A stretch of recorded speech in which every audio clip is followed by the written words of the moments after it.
예, 오늘은 의사협회 2차 집단 휴진 사흘째이자 마지막 날입니다. 정부와 의협은 의대 정원 확대 등 의료 정책을 놓고 계속 대립하고 있습니다. 네, 서울대병원에 나가 있는 취재기자 연결합니다. 김장현 기자. 네, 서울대병원에 나와 있습니다. 의협의 2차 집단 휴진이 사흘째 이어지고 있습니다. 오늘은 의협이 예고한 파업 마지막 날인데요. 이곳 서울대병원을 포함해 전국 전공의와 전임의들의 단체 행동이 계속되고 있습니다. 보건복지부는 어제 낮 12시 기준으로 전국 전공의 수련기관 200곳 중 165곳을 조사한 결과 전공의 8,800여 명 가운데 70%에 가까운 6천여 명이 근무하지 않은 것으로 파악했습니다. 전공의 3명 가운데 2명 걸로 진료 현장을 떠났다는 말인데요.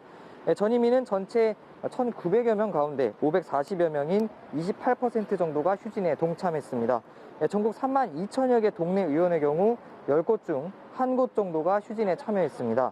동네 의원의 경우 참여율이 낮아 큰 혼란은 없는 상황입니다. 하지만 전공의와 전임의가 상당수 빠진 대학병원에서는 수술 연기와 외래 진료 연기 등으로 환자들이 피해를 보고 있습니다. 네, 전공의들이 정부의 진료 복귀 명령을 거부하면서 집단 사직서를 쓰고 있다고요? 네, 그렇습니다. 정부는 그제 수도권 전공의와 전임의에게 즉시 진료 현장으로 복귀하라는 업무 개시 명령을 발동했습니다. 이후 주요 20개 병원, 응급실과 중환자실을 점검해 휴진 전공의 358명에게 업무 개시 명령서도 발부했습니다. 하지만 전공의들은 이에 불응하면서 사직서 제출로 맞서고 있습니다. 전공의협의회는 전공의의 76%가량이 사직 의사를 표시했다고 밝혔습니다. 세브란스 병원 응급의학과 소속 전공의 등 일부 병원 전공의들은 사직서를 냈습니다. 전임의들도 성명을 내고 사직을 결의했고 의대생 상당수도 다음 주로 예정된 의사 국가고시를 거부하기로 했습니다.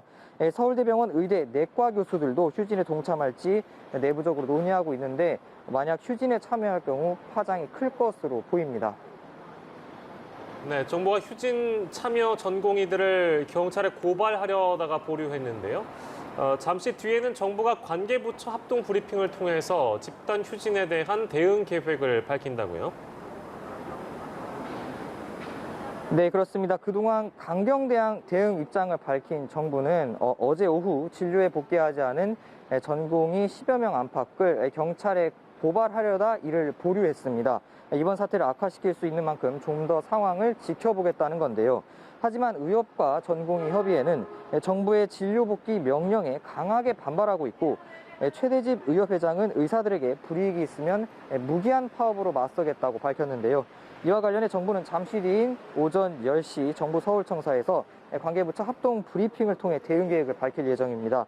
합동 브리핑은 김강희 보건복지부 차관, 고기영 법무부 차관, 그리고 송민환 경찰청 차장이 하는데요.